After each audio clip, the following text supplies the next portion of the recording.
बच्चों, मेरा नाम प्रेरक त्रिवेदी है और मैं आपका मैथ्स, स्टैट्स और लॉजिकल रीजनिंग का टीचर हूं और पेस का फाउंडर डायरेक्टर भी हूं और आपका टीचर कम और आपका दोस्त ज़्यादा रहूँगा। ठीक है। गणित आपने बहुत पढ़ा होगा बेटा, टीचर्स से बचपन से लेकर आज तक के, पर अब मैथ्स पढ़ के देखिए एक दोस्त से। और मेरा वादा है आपको मैथ्स पढ़ने में बहुत मज़ा आएगा, क्योंकि इस बार टीचर नहीं, आपका दोस्त आपको मैथ्स पढ़ाएगा। दोस्त क्यों बोल रहा हूँ? इसलिए कि हम बहुत फ्री रहेंगे, हम एक दूसरे के साथ एक फ्रेंड की तरह ही कम्युनिकेट करेंगे। कोई भी कंफ्यूजन या कोई भी डाउट आपके मन में आएगा, मैं पूरी कोशिश करूंगा कि आपके मन में आए और आप वो सोचें, उसके पहले मेरा जवाब आप तक के आ जाए। ठीक है, चलिए और शुरुआत करते हैं दोस्तों। बहुत रोचक रहेगा यह सफ़र। मैं पूरी ये सुनिश्चित करूंगा कि ये सफ़र में आपको कोई सफरिंग ना हो और आप एंजॉय कर सके। अच्छा, ये बात भी आप जानते होंगे कि मैथ्स जब आपने आखिरी बार पढ़ा होगा 10th स्टैंडर्ड में, मैं नॉन मैथ्स वाले बच्चों की बात कर रहा हूँ, तो वो बच्चों ने जब मैथ्स पढ़ा होगा तो वो एक समय के बाद में बहुत दुखी हो गए होंगे और उनने मैथ्स को ऐसे छोड़ा होगा कि बस अब जीवन में कभी मैथ्स नहीं पढ़ना पड़ेगा। जज भी जब लिखते हैं हैंग टिल डेथ, तो वो पेन की निब को तोड़ देते हैं। तो मेरे बहुत सारे नॉन मैथ्स वाले स्टूडेंट्स ने जब मैथ्स का आखिरी पेपर दिया होगा 10th स्टैंडर्ड में, तो निब तोड़ दी होगी कि बस अब जीवन में मैथ्स दोबारा नहीं पढ़ना पड़ेगा। पर किसको पता है दोस्तों कि जिसको आप चौराहे पर छोड़ के आए थे, जिस स्वप्न सुंदरी जिसका नाम मैथमेटिक्स है, वो 2 साल बाद वापस बाल वाल अपने लंबे खोल के आपके सामने खड़ी हो जाएगी कि बेटा अब बच के कहाँ जाओगे। तो अपन बहुत एंजॉय करेंगे, आपको प्रेशर नहीं लेना है, स्ट्रेस नहीं लेना है। और मेरा वादा है कि महज आज का ही लेक्चर एंड होने तक आप अपने अंदर परिवर्तन और मैथ्स के प्रति अपनी दोस्ती बेहतर पाओगे और 5-6 दिन के लेक्चर्स के बाद में you will be very comfortable with that. और मैं पूरी कोशिश करूंगा कि जो डर आपके मन में मैथ्स का अभी तक है, वो डर आपका हमेशा के लिए काफुर हो जाए, वो गायब हो जाए।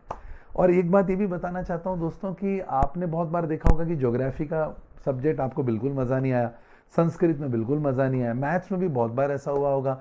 नॉन मैथ्स वाले बच्चों की बात कर रहा हूँ, मैथ्स वाले बच्चों ने ज़रूर एंजॉय किया होगा या मजबूरी में भी मैथ्स पढ़ा होगा। मैं 2 कैटेगरी हमेशा बोलता हूँ, एक होता है असली मैथ्स वाला, एक होता है नकली मैथ्स वाला। नकली मैथ्स वाला स्टूडेंट मैथ्स ले तो लेता है, पर उसको मैथ्स करने में मज़ा बिल्कुल नहीं आता। वो इसलिए ले रहा है क्योंकि बहुत प्रेशर उसके ऊपर बना दिया कि बेटा मैथ्स ले लो, मैथ्स एंड कॉमर्स का कॉम्बिनेशन बहुत अच्छा है, अनडाउटेडली बहुत अच्छा है। पर कई बार ऐसा होता है कि फिर अंदर से मज़ा नहीं आ रहा है, तो धीरे धीरे मैथ्स के प्रति रुझान कम हो जाता है। बहरहाल आपने अक्सर देखा होगा कि अगर टीचर को मज़ा नहीं आ रहा है तो बच्चे को भी मज़ा नहीं आ रहा है। जैसे सनी देओल को डांस करते हुए देखा है, तो आपको कभी मज़ा आया है सनी देओल को डांस करते हुए देखते हुए? नहीं आया। क्यों नहीं आया? क्योंकि सनी देओल को खुद को भी मज़ा नहीं आया। उसको जिम में एक्सरसाइज करवा लो, बहुत अच्छी एक्सरसाइज कर लेंगे हमारे सनी पाजी, पर आप डांस भी करवाओगे तो डांस भी वो इसी तरीके से करेंगे, है ना। पर गोविंदा को आपने डांस करते हुए देखा है, आपको मज़ा आता है? या फिर मैं ऋतिक रोशन की बात करूँ या टाइगर श्रॉफ की बात करूँ, आपको मज़ा आता है? यस। क्यों? क्योंकि उनको खुद मज़ा आता है डांस करने में, इसलिए आपको देखने में मज़ा आता है। मतलब सनी देओल को डांस करने में मज़ा नहीं आता, इसलिए देखने में मज़ा नहीं आता है। टाइगर श्रॉफ को डांस करने में मज़ा बहुत आता है, इसलिए देखने में भी मज़ा बहुत आता है। मैथ्स में हमको कई दफ़ा मज़ा इसलिए नहीं आया बेटा, क्योंकि पढ़ाने वाले को भी मज़ा नहीं आ रहा था, इसलिए हमको मज़ा नहीं आ रहा था।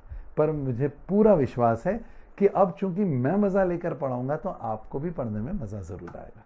चलो विद दैट नोट अपन शुरू करते हैं बेटा, खूब आनंद के साथ में लिखते हैं, अपनी शुरुआत करते हैं। आप अपनी पेन और कॉपी ले लीजिए। हम दूर दूर हैं, हम पास में नहीं है, पर कोई बात नहीं, हम साथ में हैं और हम इस लॉकडाउन फेज में, इस कोविड-19, इस कोरोना वायरस, इन सब नेगेटिविटी से बाहर निकलते हुए, खूब एंजॉय करते हुए मैथ्स की यात्रा को आनंदमयी बनाएं। Shall we begin? शुरू करें। Here we go. मैं क्वेश्चन बनाऊंगा दोस्तों तुम्हारे लिए, हाँ ध्यान से देखना, मज़ा आएगा। और ये क्वेश्चन आपको जानकर बहुत खुशी होगी, जो मैं लेने जा रहा हूँ ये क्वेश्चन एग्जाम में आ चुका है बेटा। 3rd क्वेश्चन बना रहा हूँ और ये एग्जाम में आया था दोस्तों जून 2010। जून 2010 का क्वेश्चन है, इंटरेस्टिंग है, देखना बेटा। 1+ और इतना क्रिएटिव क्वेश्चन है यार। इस क्वेश्चन को करते समय तुमको कोई कैलकुलेटर की ज़रूरत नहीं, कुछ करने की ज़रूरत नहीं, तुम डायरेक्ट आंसर बता दोगे। बस क्वेश्चन के स्टाइल को अच्छे से देखना पड़ेगा। 1+ देखते रहना, मज़ा आएगा। क्वेश्चन को ध्यान देखने को बेटा। 4/5 प्लस 7/5 का स्क्वायर प्लस 10/5 का क्यूब प्लस ... इनफाइनाइट। देख बेटा ध्यान से, क्वेश्चन देखा। अब ये क्वेश्चन जब मैंने देखा, बच्चे ने देखा, दिस पीसी बैटरी से चलो बेटा, तो हमने सीरीज बनाई 1 + 4/5 + 7/5² + 10/5³ डिफरेंट टर्म्स का क्या मीनिंग है दोस्तों मैं आपको समझाऊंगा, अभी चिंता मत करो। अब देखो ध्यान से, अब इसके 4 अलग अलग आंसर एग्जामिनर ने बनाए यार बेटा, और बड़े इंटरेस्टिंग आंसर थे। एक आंसर था 35/16, एक आंसर था बेटा 16/35, एक आंसर था दोस्तों 16/25 और एक आंसर था नन। अब अच्छे से शांत मन से देखो इस क्वेश्चन का तुम्हारे मुताबिक जवाब क्या होना चाहिए। अच्छा, बहुत सारे बच्चे मुझे क्या बोलते हैं कि सर इस क्वेश्चन का आंसर तो हम बहुत आसानी से बता सकते हैं, बताओ कैसे। मैं पूछता हूँ तो बोलते हैं सर देखो 1 के बाद ये 4 आया, देखो सर 1 के बाद में ये 4 आया तो ये +3 का कॉमन डिफरेंस था। देखना नॉन मैथ्स वाले तुम भी सुनना बेटा, और 4 के बाद 7 आया तो +3 का कॉमन डिफरेंस था, 7 के बाद 10 आया तो +3 का कॉमन डिफरेंस था। तो ऊपर जो चल रही है एरिथमेटिक प्रोग्रेशन चल रही है। वो बोल बिल्कुल सही रहे, मैथ्स वाला बच्चा उसने सब पढ़ा हुआ है बेटा। फिर वो बोल रहे हैं कि सर आप देखो इधर कुछ नहीं, इधर 1 लिख देता हूँ, फिर ये × 5 है तो देखो सर ये फिर × 5 होके डिनोमिनेटर को चेक करो, फिर ये देखो × 5 होके चल रहा है तो सर ये नीचे चल रही geometric progression. Very rightly said, ऊपर चल रही है अरिथमेटिक प्रोग्रेशन, नीचे चल रही ज्योमेट्रिक प्रोग्रेशन। में पूछता हूँ बेटा आगे बता, तो इससे क्या होगा, तो बोले बस मेरे को इतना ही आता है। तो भाई ये अधूरा ज्ञान किस काम का कि आपने पहचान लिया ऊपर एपी चल रही नीचे जीपी चल रही, पर इसका मैं करूँ क्या। और भूल के भी नहीं सोचना मैथ्स वाले बच्चों की अपन एरिथमेटिक प्रोग्रेशन का कोई फॉर्मूला लगाएंगे और ज्योमेट्रिक प्रोग्रेशन का फॉर्मूला लगाएंगे। This is a composite series, ये एपी और जीपी का कॉम्बिनेशन चल रहा है। तो फिर इससे बचने का एक तरीका है। अब ध्यान से तुम 4 अलग अलग आंसर को देखो। पहला आंसर है 35/16, दूसरा 16/30। बच्चे क्या बोलते हैं सर डिनोमिनेटर में 16 है तो 5 नीचे है तो ये पहला आंसर नहीं हो सकता। सुनना बच्चे की मन में क्या आता है। दूसरे आंसर में 35 है सर, पर 35 नहीं हो सकता क्योंकि नीचे 5, 5² 5³ चल रहा है। तीसरा आंसर सर 25 है, हाँ ये हो सकता है सर। कैसे बेटा ये क्यों हो सकता है सर, नीचे 5, 5 का स्क्वायर 25, तो मेरा मन बोल रहा है सर ये, बस यही गलती कर दी। ये उलझे अपन जाल में जब अपन ने ऐसा सोचा कि ये आंसर लग रहा है 16/25। नहीं बेटा, the correct answer is first 35/16। बूझो तो जाने 35/16 करेक्ट आंसर कैसे है, बूझो तो जाने। करेक्ट आंसर 35/16 ऐसे है बेटा, क्योंकि जो पहला आंसर है 35/16 वही है जो 1 से बड़ा है, और जो 1 से बड़ा है, जो मजबूती से खड़ा है, वो आंसर ए है 35/16। क्योंकि 1 में कुछ भी ऐड करोगे तो 1 से बड़ा ही तो आएगा। अरे हाँ सर, क्या बोला आपने सर, 1 में कुछ भी ऐड करेंगे तो आंसर 1 से बड़ा ही आएगा। सर देखो 1 में ऐड हो रहा है कुछ तो 1 से बड़ा, और पहला आंसर ही तो है जो 1 से बड़ा है। 16/35 1 से छोटा तो ये तो हो ही नहीं सकता, 16/25 1 से छोटा तो ये तो हो ही नहीं सकता। बस हाँ, मुझे इतना डर जरूर लग रहा है दोस्तों कि यहाँ पर नन भी देके रखा हुआ है, इसलिए ऐसा तुक्का मारना 35/16 थोड़ा गलत हो जाएगा। तो इसको सॉल्व कैसे करते हैं आओ देखो। अब हम लेने जा रहे हैं दोस्तों जिस टेक्निक को, उसका नाम है DOC। DOC बोले तो बच्चा डायरेक्ट ऑन कैलकुलेटर। DOC मतलब बेटा डायरेक्ट ऑन कैलकुलेटर। आप डायरेक्ट ऑन कैलकुलेटर पे जा रहे हैं बेटा, ध्यान से देखना। हाँ, कैलकुलेटर पे डायरेक्ट जा रहे हैं। मैं स्टेप्स भी लिखूंगा, आप मेरे साथ साथ स्टेप्स लिखिएगा, मजा आएगा। स्टेप नंबर 1 पर आ जाओ बच्चों। स्टेप नंबर 1 पे 1 टाइप करो, मेमोरी प्लस लगा दो भाई। क्यों, अरे मेमोरी में डालना है ना, तो मेमोरी प्लस अच्छा है ना। सर मैं 1 टाइप करता हूँ, फिर प्लस करता हूँ, फिर 4 करता हूँ, फिर डिवाइडेड बाय 5 करता हूँ, सब खिचड़ी बन जाएगी। तुम 1 टाइप करोगे कैलकुलेटर पे, फिर +4 करोगे, इधर देखो तो वो 5 बता देगा।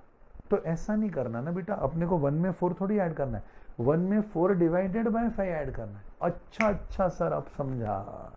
तो 1 टाइप करके मेमोरी प्लस। स्टेप नंबर 2 पर जाओ मेरी जान, स्टेप नंबर 2 पर जाओ, फिर 4 divided by 5 is equal to memory plus. अच्छा 4 डिवाइड, मैं समझ गया सर आप क्या कर रहे हो, टुकड़े टुकड़े में सब निकाल रहे हो और मेमोरी में डालते जा रहे हो, वेरी गुड। स्टेप नंबर 3 पर जाओ भाई, 7 divided by 25 is equal to memory plus. Yes, और देखो स्टेप नंबर 4 पर जाओ, स्टेप नंबर 4 पे जाओ, 10 डिवाइडेड बाय 125, 5 का cube 125 is equal to memory plus, लो जी 1 memory plus 4 divide by 5 memory plus 7 divide 25 memory plus 10 divide by 125 memory plus. मैं आपके सामने करने जा रहा हूँ, ध्यान से देखना बेटा। 1 टाइप करा मेमोरी प्लस।